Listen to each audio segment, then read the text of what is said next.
Welcome to Bach 101, an introduction to the music of Johann Sebastian Bach, a presentation of Music Worcester. I'm your host, Dr. Chris Shepard, the Artistic Director of The Complete Bach. Now, let's talk Bach. Hello, today we are going to talk about Bach's cantatas. And I should issue a trigger warning. If you are feeling that you haven't accomplished enough in your life to date, you might not want to listen to this episode. It is in talking about the cantatas that we are truly faced with the remarkable genius, but also the industriousness of Johann Sebastian Bach. It's almost unthinkable what he accomplished, and in actually just a really quite short amount of time, and we'll talk about that in a moment. In fact, the cantatas represent pretty much half of everything that Bach ever wrote, and it seems insane to try to talk about all of that in one podcast episode.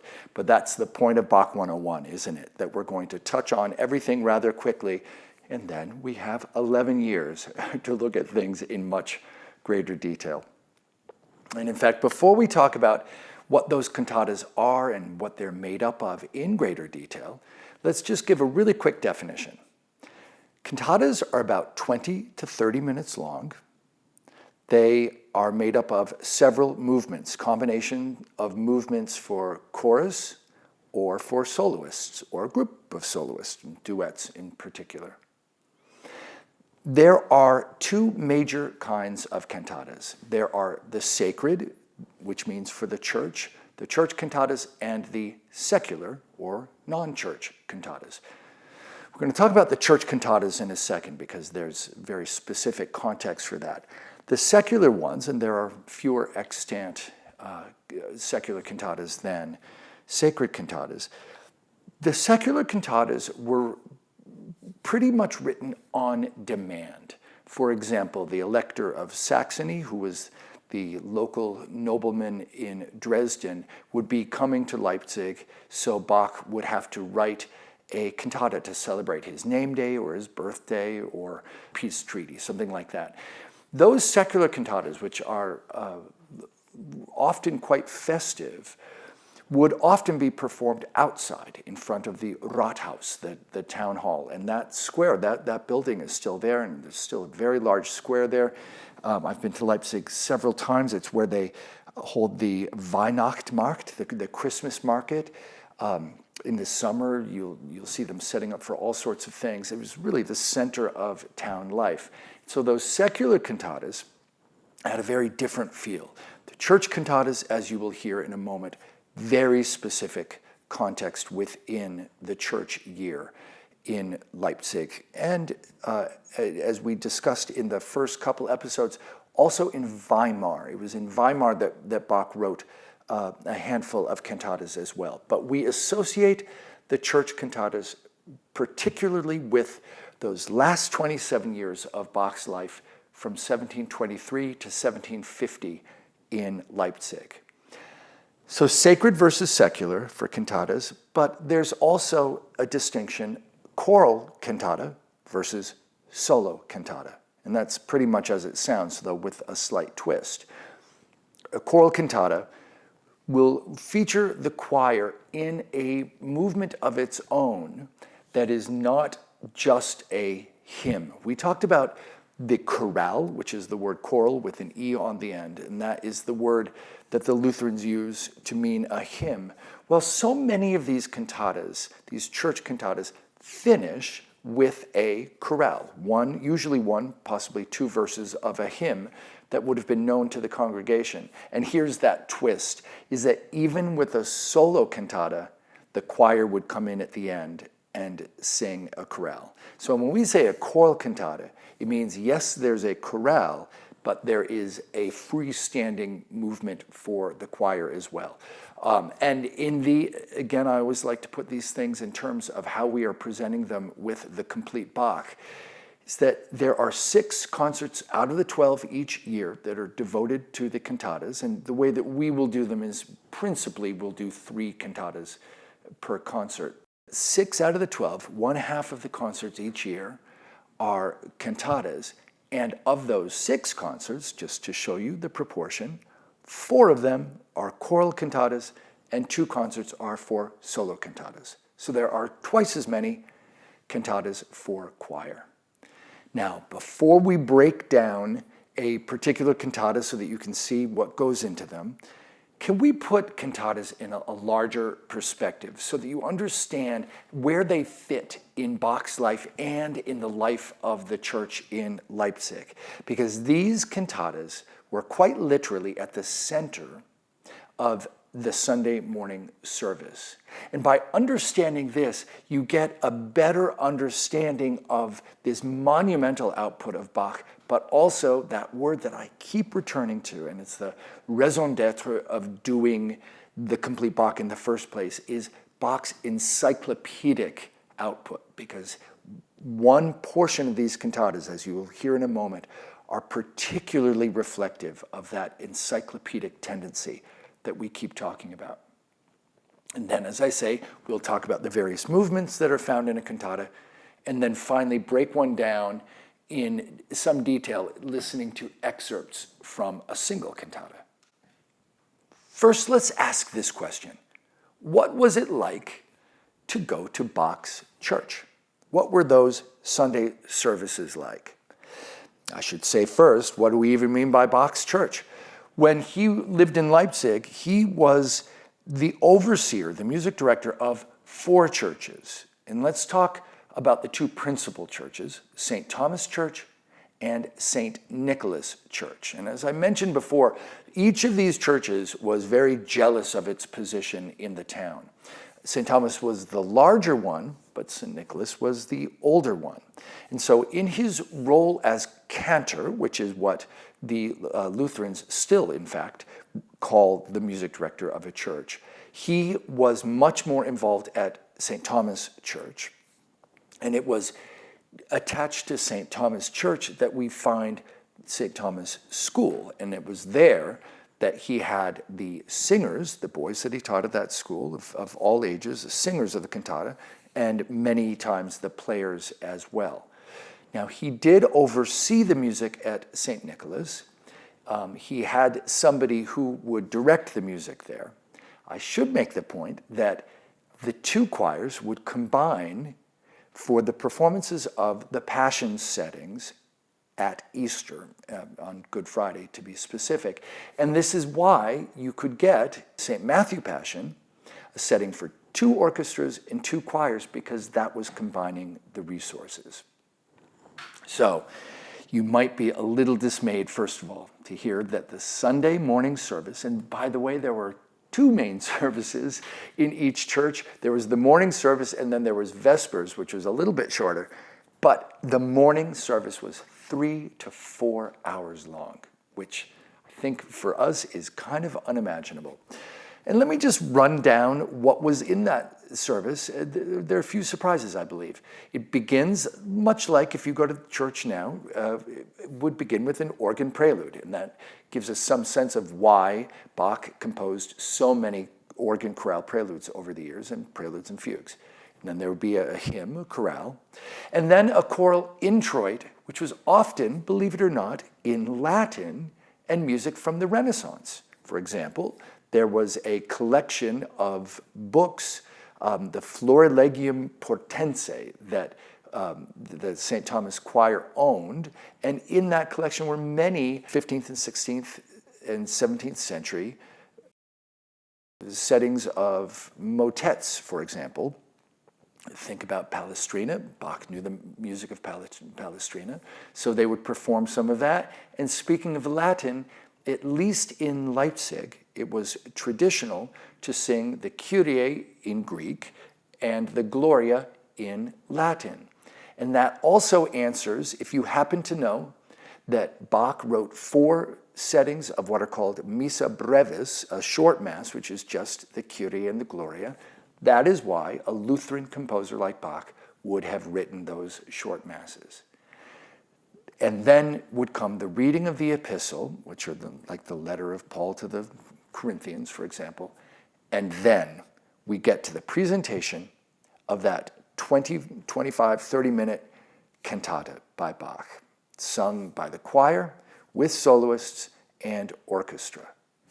Following that would be the reading of the gospel. Now this is very important. We're going to come back to this in a second, that the cantata was bookended by biblical readings, and then following the readings in the cantata would come the sermon, which would last for at least an hour. That was the heart of the service. Then another hymn, and then if there was communion, there would be a setting again in Latin of the Sanctus and the Agnus Dei, and a German hymn, finally a benediction, and an organ postlude. So if you are somebody who has grown up in a church or goes to church, all of that will sound very familiar. That is very much like a Roman Catholic service or an Anglican service or a Lutheran service even today. But with that exception, that at the center of the service were the two sermons, the cantata, which is a musical sermon, and the sermon itself preached by the priest, the rector of St. Thomas or St. Nicholas Church. Now here's a funny thing.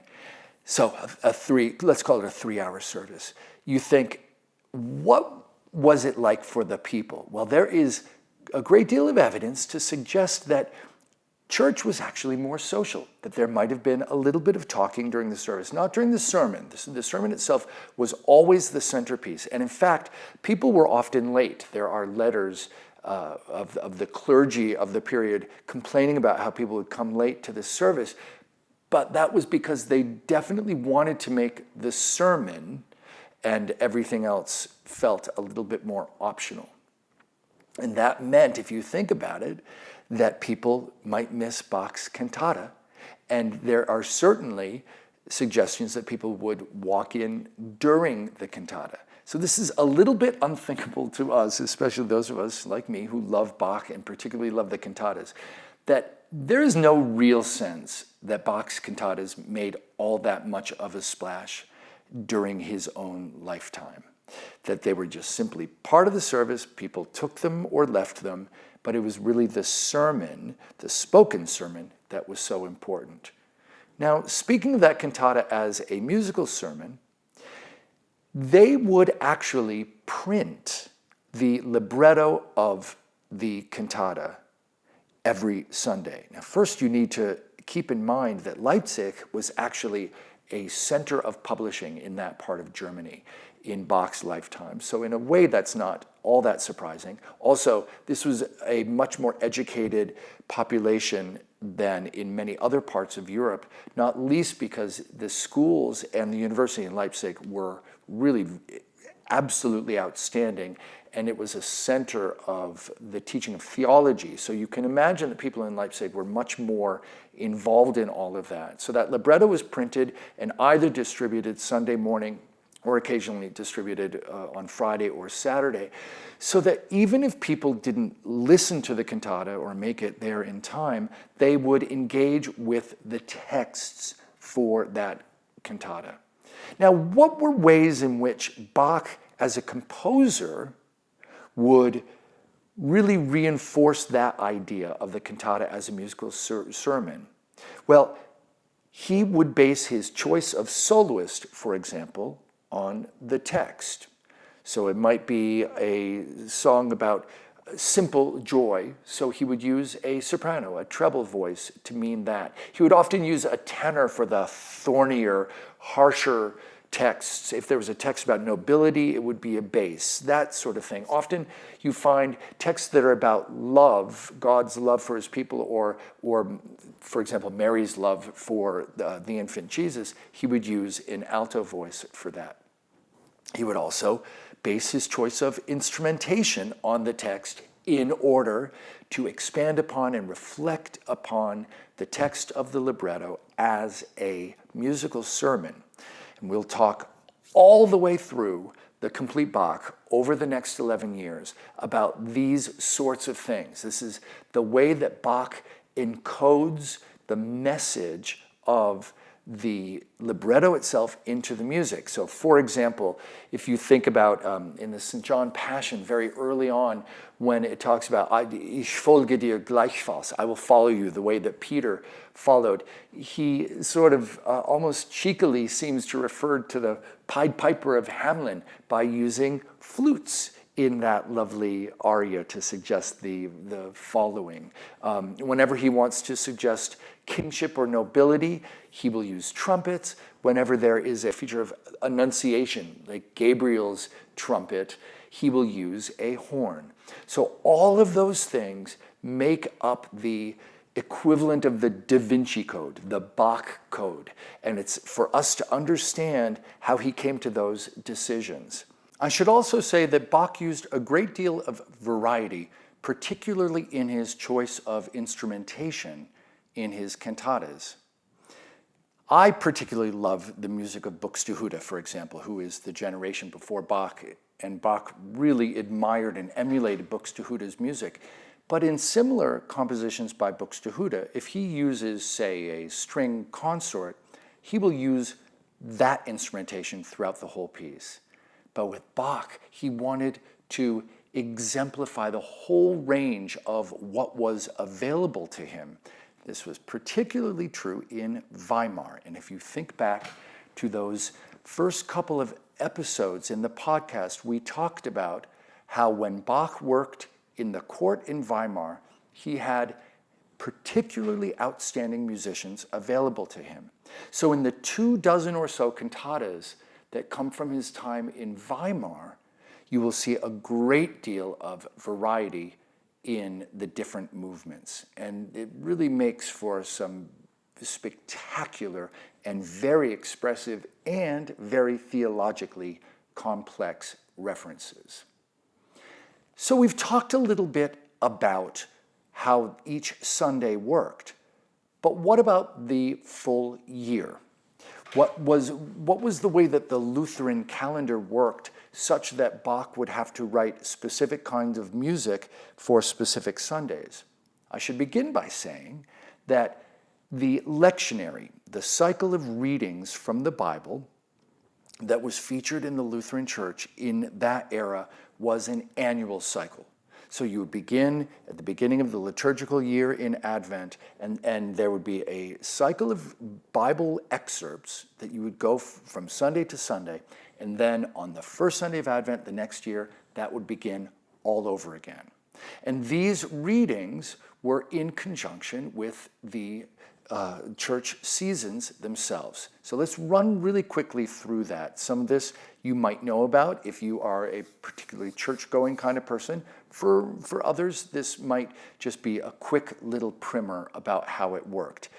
In the end, and this is an important thing to know, there were about 64 services, so most, but not all, Sundays during the year, plus a number of important holidays that Bach would have to write additional cantatas for. So a full cycle of cantatas for each year would be about 64 in all. The church year begins with Advent, which is usually the very beginning of December. Now, I should say that in the Lutheran Church in Leipzig, for Advent and for Lent, which is the season leading up to Easter, this was something that was known by the Latin phrase tempus clausum, a closed time, which meant that the music was meant only to be very simple. There were no cantatas written for this time because these were penitential seasons in preparation for the big feast days. So when I say 64 services a year, it's not entirely 52 weeks. You've got to knock out those 8 to 10 right off the top. And then you hit Christmas, and there are a few Sundays of Christmas, usually, depending on the calendar, followed by the season of Epiphany. Epiphany is the arrival of the three kings.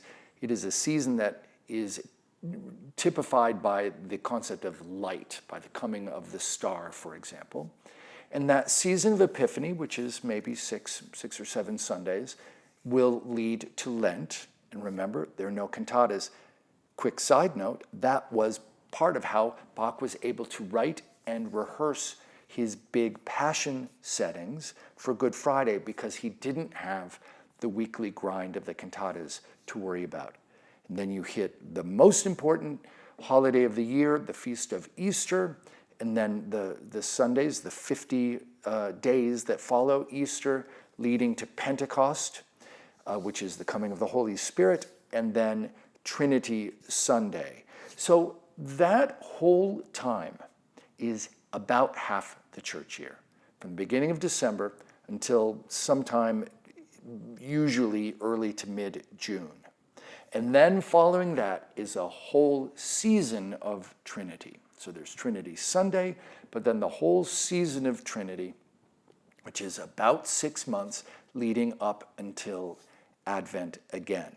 So quite conveniently for us, we can think of the church year being divided in half. So that means that Bach's cantata output can be divided in half. From all of those, the Advent, Christmas, Epiphany, Lent, Easter, and Pentecost as one half, and then that whole slew of about 6 months each year worth of Trinity season cantatas. Then there are a whole host of various feast days. For example, the Annunciation, when Gabriel comes to Mary, the Feast of St. Michael, the Reformation, the Feast of St. John the Baptist. There's a whole host of these, and it is interesting for us to think that we associate the Reformation with getting rid of things like that, but in fact, the Lutherans were much closer to Catholicism than, say, the Calvinists. There were also, as those of you who can attend the complete Bach in our first year will find out, he would write a cantata each year for the election of the town council, keeping in mind that the crossover between church and state was, that Venn diagram was very, very much overlapped, almost a theocracy in that sense. So, this is how the year went, and we know how each Sunday went. The question is, how many cantatas did Bach write, and how did he organize the writing of those? Keeping in mind that it was really in Leipzig that week in, week out, he had to present these cantatas. He arrives in 1723. What did he do? Well, keep in mind that he had a couple dozen cantatas already from Weimar, but it's really important to remember this, that you can't just throw in a cantata for any Sunday.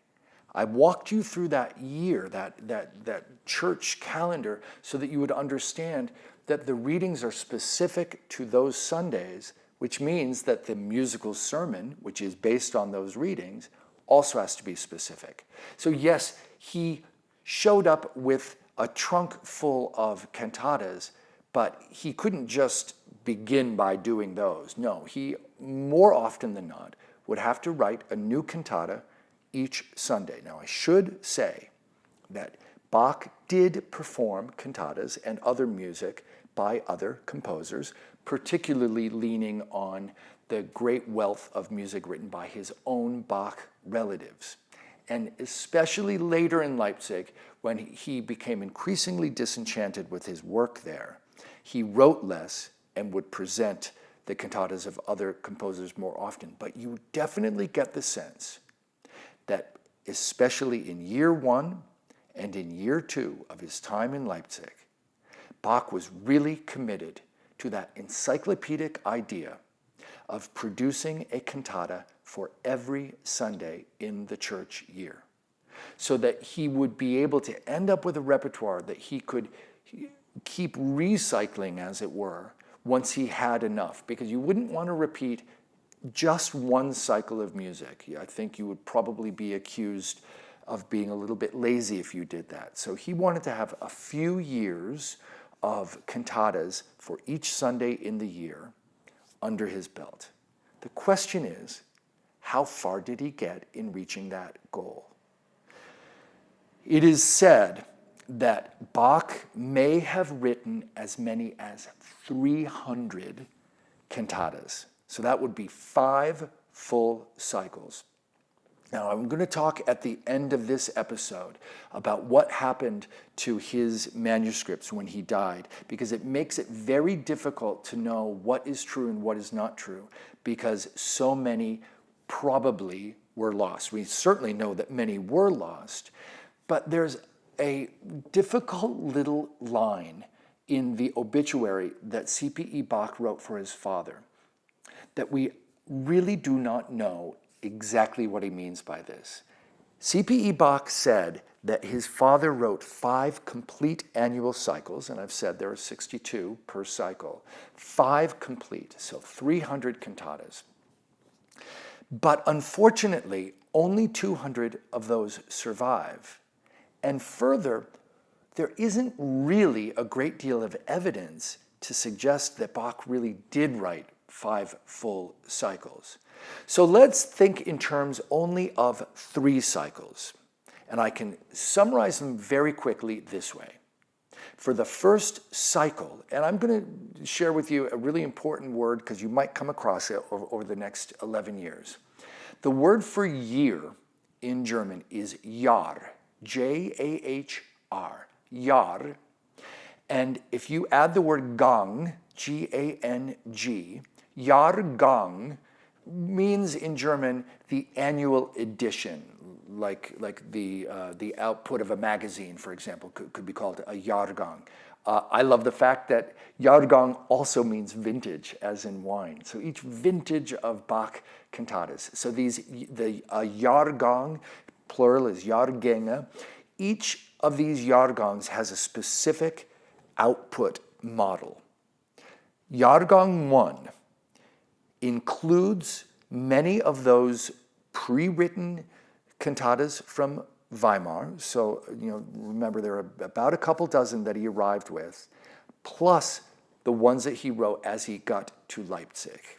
Now, I will also say, and I think that many conductors out there may be able to relate to this, that he showed up with high expectations. But as he got to know the choir in Leipzig better, he was able to see where their shortfalls came. And so I personally find that first Jahrgang to be more difficult than the second Jahrgang. I think that by the second Jahrgang, he understood exactly the resources that he had at his disposal.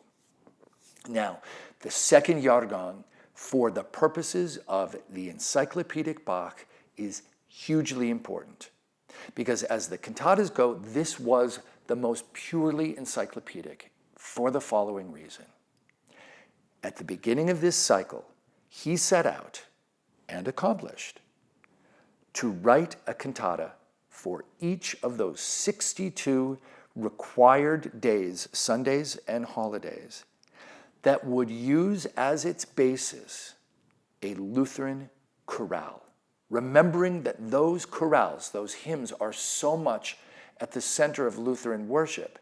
And even more interesting is that 1724 was the bicentennial celebration of the first publication of Martin Luther's own hymnal in 1524. So it is very possible that Bach said, I'm going to write a cantata for each of these occasions, 62 throughout the year, based on mostly different chorale tunes, so that we can celebrate the wealth of the legacy that Martin Luther has given us. Now, not all of those hymns were written by Martin Luther. There were about 30 or 40 in that original hymnal, but so many were written after that.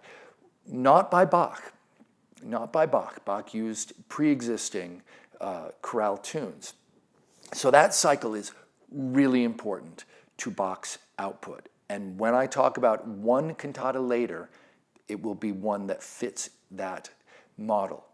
And then of the third Jahrgang, which wasn't even just 1 year, that lasted over 3 years, and you sort of see Bach either tiring a little bit or certainly becoming disenchanted with his work there. So he didn't work on quite the same model, and I'll tell you how extraordinary that model of timing was.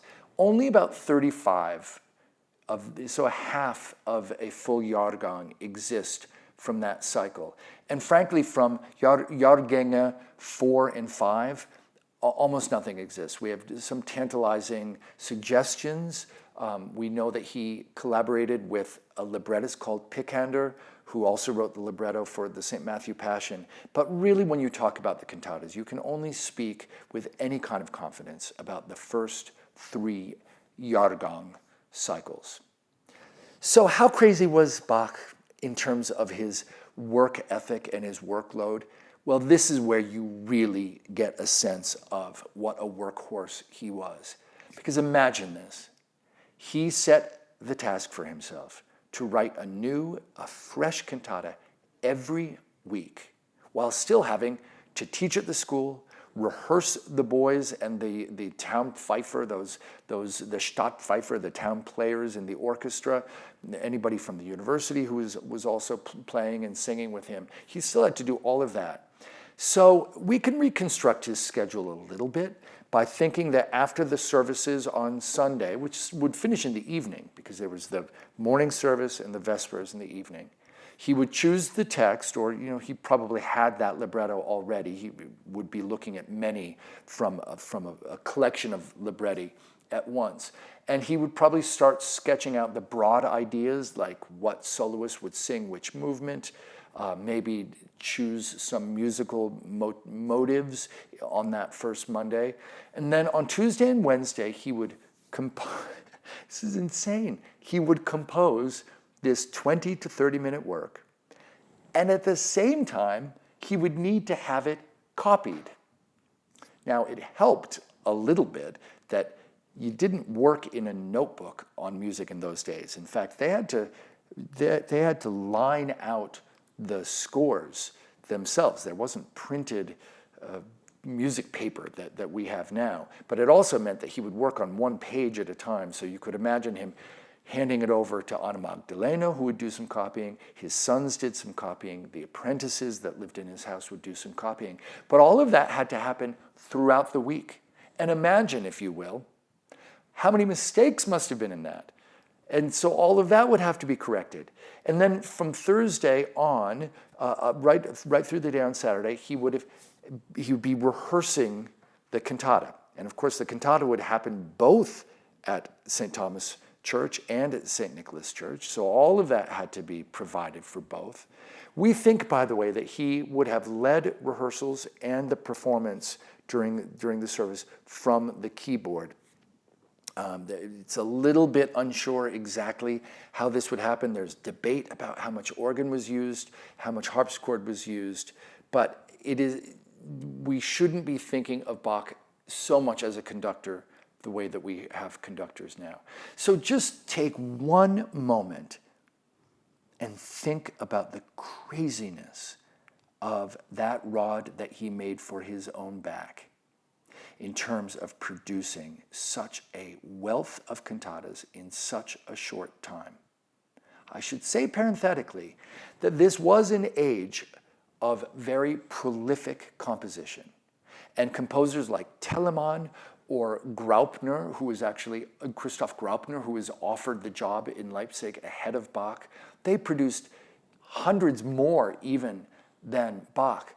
But I think we have to be honest and say not at the same level, not at the same level of sophistication. And as we talk about this Bach code that was deeply embedded in the theology of the music, you just think only a man or a woman with the genius of Bach could have done what he did in that short time.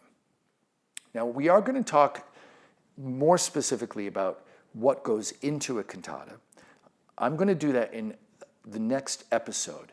But for now, I just want to talk really briefly about the importance of those cantatas to the revival of Bach's music, and then specifically talk about what happened to those literal scores, to those physical scores, and why it makes it so complicated to know what exactly Bach did right. When you consider just what a massive part of Bach's musical output these cantatas were, it's a little fascinating to see what their postscript was in his lifetime, but then much more important, after his lifetime.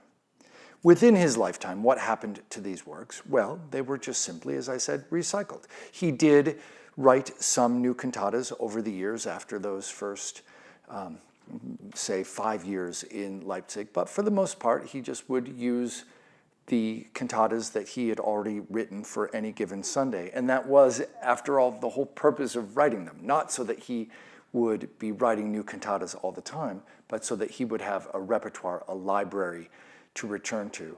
And because Bach was Bach, there were often slight changes that he would make. He was somebody who loved to tinker with his music and make it even better every time that he returned to it. But for the most part, it was a repertoire that was used within the church. But all things change, don't they? And by the end of Bach's lifetime, he was already considered quite outmoded. As I said in the first couple episodes, he was overshadowed by his own sons who were writing in the new style. And that new style was just much simpler. It was even, shall we say, sunnier. Not that we didn't have minor keys and things like that, but that it was affected by the whole spirit of rationalism and enlightenment that took over. And so you would be not at all surprised to hear that a composer by the name of Harrer, who was hired after Bach's death, wrote much simpler music, and within a generation, this, however, is a little more surprising, even in arch-Lutheran, the most orthodox of Lutheran churches in Leipzig, they would be presenting masses by Catholic composers like Haydn and Mozart. Now, mind you, I did say, keep in mind that the Lutheran liturgy did include the Latin settings as well, just as Luther himself had done, but it is surprising that these pieces that came out of very Catholic Salzburg and Vienna would be used at Thomaskirche, at St. Thomas Church in Leipzig. That by the time that people could even remember who Bach was, the living memory of people in Leipzig, his choral music had been completely eclipsed and lay in so many different places. What places did those scores go to? And this was part of the issue, as I have said, in terms of understanding how many cantatas he wrote. Well, on his death in 1750, his scores were divided between 3 people: his wife Anna Magdalena Bach, his son C.P.E. Bach, and his other son Wilhelm Friedmann Bach. Now, of the 3 of them, it was Carl Philipp Emanuel, C.P.E. Bach, who best preserved Bach's works. And so many of the scores that were known in the 19th century to Bach's cantatas were from C.P.E. Bach's collection. And in fact, just a little side note, C.P.E. Bach even performed the credo section of the B minor Mass. So he was something of a champion of his father's works. Financially, Anna Magdalena, remember she had a lot of children with her husband, fell on some hard times. So we are convinced that she must have sold some of his scores off. And then Wilhelm Friedmann Bach, who I told you has often been called, this is unfortunate, but the dissolute or the alcoholic Bach, which is not entirely true, but it is true that he did not have a great deal of money, and he sold many of the scores. So it is literally impossible to know, because the inventory wasn't clear enough about exactly what scores went where. It's just impossible to know how many scores have disappeared over the centuries. And of course, it's always of great excitement when a Bach score re-emerges. But as I say, the other thing is that his works fell out of favor, and no works fell further from favor than the Bach cantatas, because they were so completely based in the Lutheran theology of that period, of the 18th century. Now let me say a very quick word. This is getting a bit in the weeds, but I do think it's important to know. When I say steeped in the Lutheran theology of the 18th century, what do I mean? In that period, there was this split between Orthodox Lutheranism, which was based very much on following the original message of Martin Luther, but also of keeping the liturgy pure and formal. So you might think of this as the equivalent in the Anglican Church of High Anglican Church. And on the other side was a movement known in the Lutheran Church in this period of pietism. And this is much more akin in the modern church to evangelical Christianity. Now, mind you, it was still part of the Lutheran theology and the Lutheran liturgy, but pietism was much more personal. It was what we might think of as the Ich, the ICH, which in German means I. It was how I feel, my relationship, my close relationship with God and with Jesus. And Bach had been influenced by pietism at various points in his career in different workplaces. So even in the very Orthodox Leipzig Lutheran Church, you will see some of this pietistic language about the love that God and Jesus had for his church, Jesus as the bridegroom, the church as the bride, and sometimes almost slightly cringy language about the love that a believer has for Jesus.